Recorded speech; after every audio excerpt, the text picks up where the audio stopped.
যাও তুলসীকে একবার ডেকে আনো।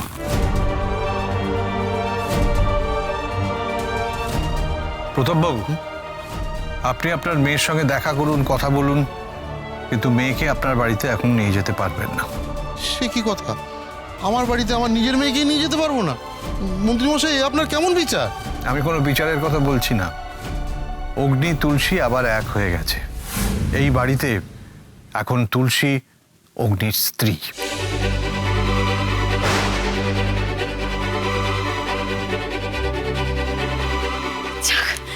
ঠাকুর মুখ তুলে তাকিয়েছেন। এখন থেকে ঠাকুর ওদের সুখে রাখবেন, আর যেন ওদের কোনো অশান্তি না হয়। মা, বাবা, মা, তোমরা এসেছো? তুলসী, তুই কি রে? তোর কোনো খোঁজ নেই, একটা ফোন করিস না। আবার এসে শুনি তোর আর অগ্নির মধ্যে নাকি সব ঠিকঠাক হয়ে গেছে। হ্যাঁ বাবা, আজ থেকে আমি এই বাড়িতেই থাকবো, আর কখনো কোথাও যাব না। না না, সেটা হতে পারে না। সম্ভব নাকি? কেন হবে না? আপনি কি চান স্বামী স্ত্রী আবার আলাদা হয়ে যাক? না না মন্ত্রীমশাই, এটা আমি বলতে চাইনি। থাক, আমি নতুন করে আপনার থেকে কিছু শুনতে চাই না। আমি সব জানি। তুলসী আর অগ্নির ওপর আপনি কম অত্যাচার করেননি। আপনার জেল হয়ে যেতে পারে, এটা খেয়াল রাখবেন। আপনি আমায় ভুল বুঝছেন মন্ত্রীমশাই। এই মা তুলসী, দেখ না, ভুল বুঝছেন আমাকে। বাবা তো কিছু ভুল বলেনি বাবা। অগ্নি আর আমাকে আলাদা করতে তো তুমি সত্যি কত কিছু করেছো। লিটেলদের দিয়ে অগ্নিকে মার খাইয়েছো, আমাকে ঘরের মধ্যে আটকে রেখেছিলে, আমাকে নাকি টাকা দিয়ে কিনে নেবে বলে অগ্নি আর আমার মধ্যে ভুল বোঝাবুঝির সৃষ্টি করেছো। এসব কথা বলতে গেলে আজকে সত্যি আমার মাথা হেট হয়ে যায়। আচ্ছা বাবা, তুমি একটা কথা সত্যি করে বলো তো, তুমি এই যে যা যা করেছো সেগুলো কি একজন বাবার কাজ নাকি একটা শত্রুর কাজ? তুলসী, এত বড় একটা কথা তুই আমায় বলতে পারলি? তুলসী তো কোনো ভুল কথা বলেনি। আমরা তো সাক্ষী আছি, দিদি সব কথা ঠিক বলছে। তুই চুপ কর। আমি যা করেছি আমার মেয়ের ভালোর জন্য করেছি। কিসের ভালো বলো তো? বাবা হয়ে এই ভালো মন্দের বিচার করলে? আসলে তা নয়, তুমি তোমার রাগ আর জেদ মেটানোর জন্য এসব করেছিলে, তুলসীর ভালো ভেবে নয়। তুমি চুপ করো। প্রতাপবাবু, মারধর করে রক্তপাত ঘটিয়ে কখনো কারোর ভালো হয় না। বাহ বাহ মন্ত্রীমশাই, সবাই মিলে একতরফা আমাকে বলে যাচ্ছে। একবার এই দিকটা ভাবুন। হ্যাঁ, আরে অগ্নি আর তুলসীর বিয়েই খেলাটা, এতে মাদারির খেলাকে হার মানিয়েছে। এক্ষুনি বলছে ওরা বিবাহিত, পরের মুহূর্তে বলছে ওদের মধ্যে কোনো সম্পর্ক নেই। আর এই নিয়ে তো যথেষ্ট লোক হাসাহাসি হয়েছে। তাছাড়া তুলসী আর অগ্নির বিয়েটা আইনত তো বৈধ নয়। যে সম্পর্কটা আইনি স্বীকৃতি পায়নি, সেই সম্পর্ক থেকে আমার মেয়ের ভবিষ্যৎ কিভাবে বলতে পারেন মন্ত্রীমশাই? হ্যাঁ, কথাটা আপনি ঠিকই বলেছেন। তুলসীর আর আমার বেটার বিয়েটা আইনত বৈধ নয়, তাই এভাবে ওদের দুজনের একসঙ্গে থাকাটা কি মেনে নেওয়া যায়? কেন মম? কেন মানায় না? সিঁদুর পরিয়ে বিয়ে করলেই তো তার স্বীকৃত বিয়ে, তারপরেও কেন আমাদের বিয়ে বৈধ নয়? ভাগ্নে, ব্যাপারটা অতটা সহজ নয়। আরে আইনে অনেক মার প্যাচ আছে, তুমি জানো না। সেই তো। আচ্ছা মন্ত্রীমশাই, এবার আপনিই বলে দিন তো আমাদের কি করা উচিত। ওরা একে অপরকে মন থেকে মেনে নিয়ে বিয়ে করেছে। ওদের সম্পর্ককে যদি ওরা আইনি বাঁধনে আরো মজবুত করতে চায় তাহলে রেজিস্ট্রি করে নিতে পারে, ব্যাস। তাহলে আর কোনো সমস্যা নেই। আশা করি আপনার উত্তর আপনি পেয়ে গেছেন। এবার আপনি আসতে পারেন।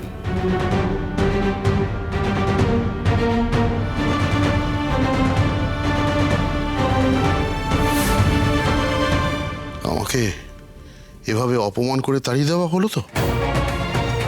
ঠিক আছে, আমার এখানে আসাটাই উচিত হয়নি।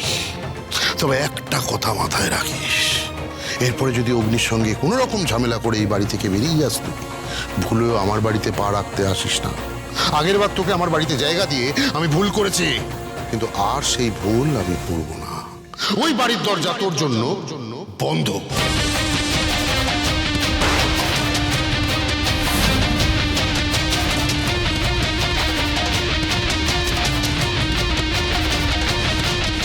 আরেকটা কথা, তোর সঙ্গে আমাদের কারো কোনো রকম আর সম্পর্ক নেই। বাবা ওই ডাকটা তোর মুখ থেকে আমি আর শুনতে চাই না। তিতির, বিজয়া, চলো। মা মা তুমি এবারে থেকে যেও না প্লিজ, মা যেও না তুমি। আমি যখন বলেছি যাবে তো যাবে। বাবা প্লিজ ছেড়ে দে তুলসী। বাবা কি করছো? ছেড়ে দে বলছি। বাবা এসব কি করছেন কি আপনি? এইভাবে আপনি মা আর মেয়েকে আলাদা করতে পারেন না। থাক থাক বাবা, তোমরা বড়লোক মানুষ, তোমাদের নিয়মগুলো তোমাদের পকেটে রাখো। আমার পরিবারের ব্যাপারে নাক গলাতে এসো না। বিজয়া চলো।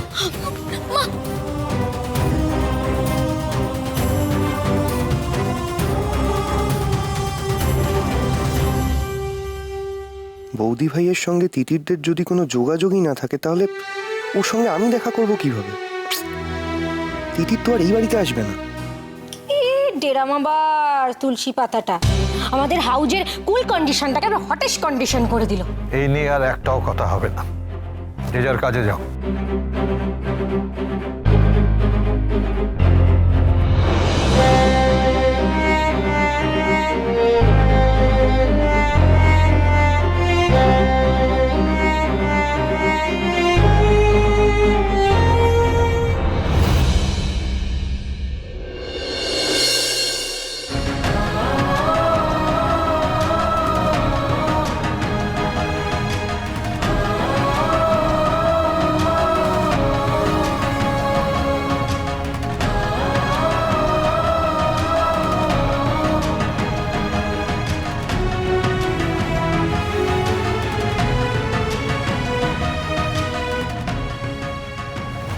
কেন বলে বাবা, কেন কেন এক পরিবারকে আমি কাছে পেলে আরেক পরিবার আমার থেকে দূরে সরে যায়? কিন্তু না, আমি আর হার মানব না। একদিন সবার সব রাগ অভিমান গুছিয়ে দিয়ে সবাইকে এক করব, করতেই হবে আমাকে।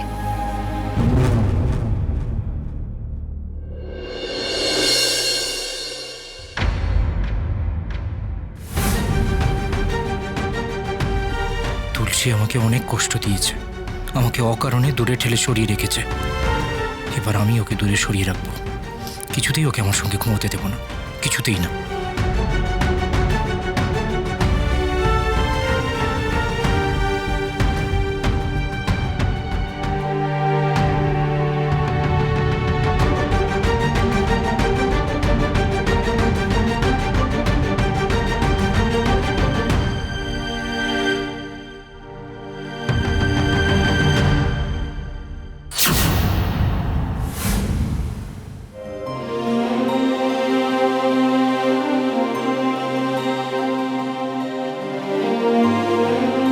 অগ্নি, আমি ঘুমাবো কোথায়? আমার বালিশটা কই? অগ্নি, আমি কোথায় মাথা রাখবো বলো? আমাকে সব কথা কেন জিজ্ঞেস করছো তুমি? আমার ঘুম পাচ্ছে, প্লিজ ডিস্টার্ব করো না, যাও। বুঝলাম, এটা তাহলে তোমারই কাজ অগ্নি। তার মানে বাবু এখনো খুব অভিমান করে আছে। বেশ, আমিও তুলসী, এত সহজে আমিও হেরে যাই না। তুমি আমাকে যত দূরে রাখতে চাইবে আমি তত তোমার কাছে যাব।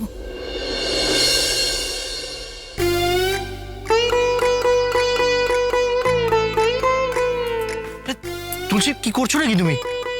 আমার বালিশে মাথা দিয়ে ঘুমোচ্ছ কেন? চাদরটা ধরে তুমি নাড়ানি করছো কেন এভাবে? ও মা, আমি তো তোমার অর্ধাঙ্গিনী অগ্নি, তোমার সব জিনিসেই তো আমার হাফ হাফ অধিকার আছে, তাই। তুমি প্লিজ অন্য কোথাও গিয়ে ঘুমিয়ে যাও, এখানে ঘুমোতে হবে না তোমাকে। না অগ্নি, তোমার থেকে আমি অনেক দূরে দূরে থেকেছি, আর দূরে থাকবো না। এবার অগ্নি যেখানে, তুলসীও সেখানে। তুলসী আমি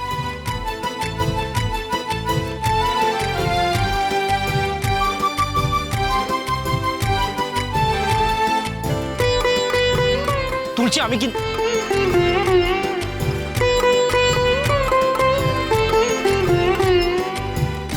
তুলসী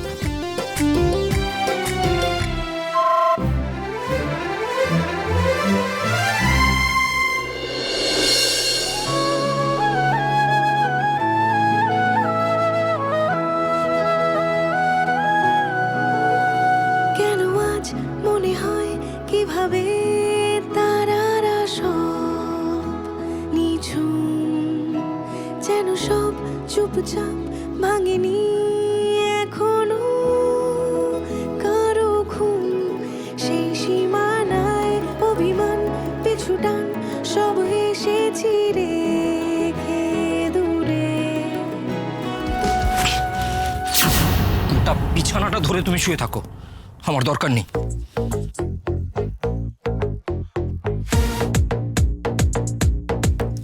তোমার দরকার নাই থাকতে পারে অগ্নি, তবে আমার তো দরকার আছে। দেখি চাপো তো। এই, তুলসী তুমি তখন থেকে কি করছো বলো তো? অগ্নি, তুমি যতই বিরক্ত হও না কেন, এই তুলসীর মালা তুমি তোমার গলা থেকে আর কখনো খুলতে পারবে না। দেখি চাপো চাপো চাপো। তুলসী, তুলসী,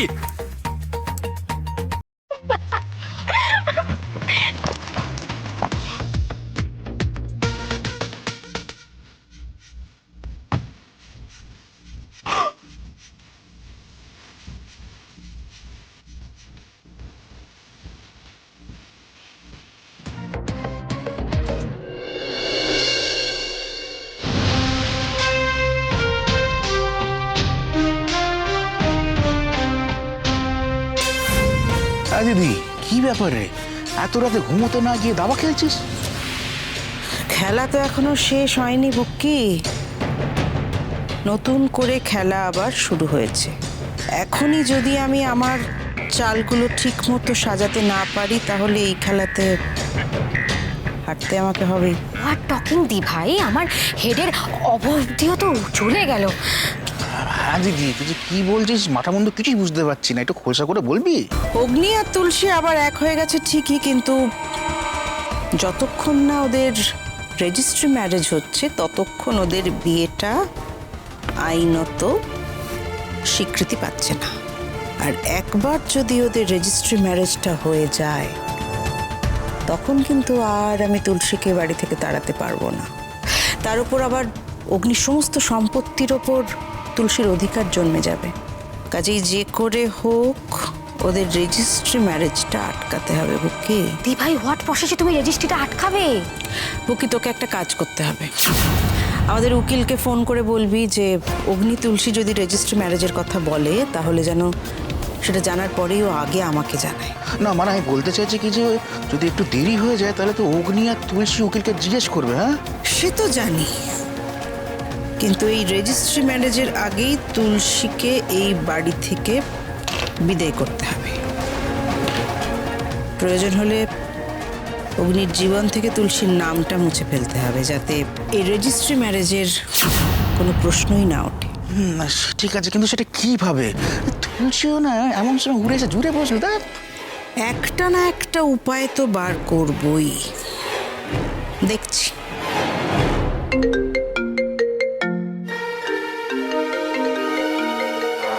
এত রাতে কে ফোন করছে? Unknown number.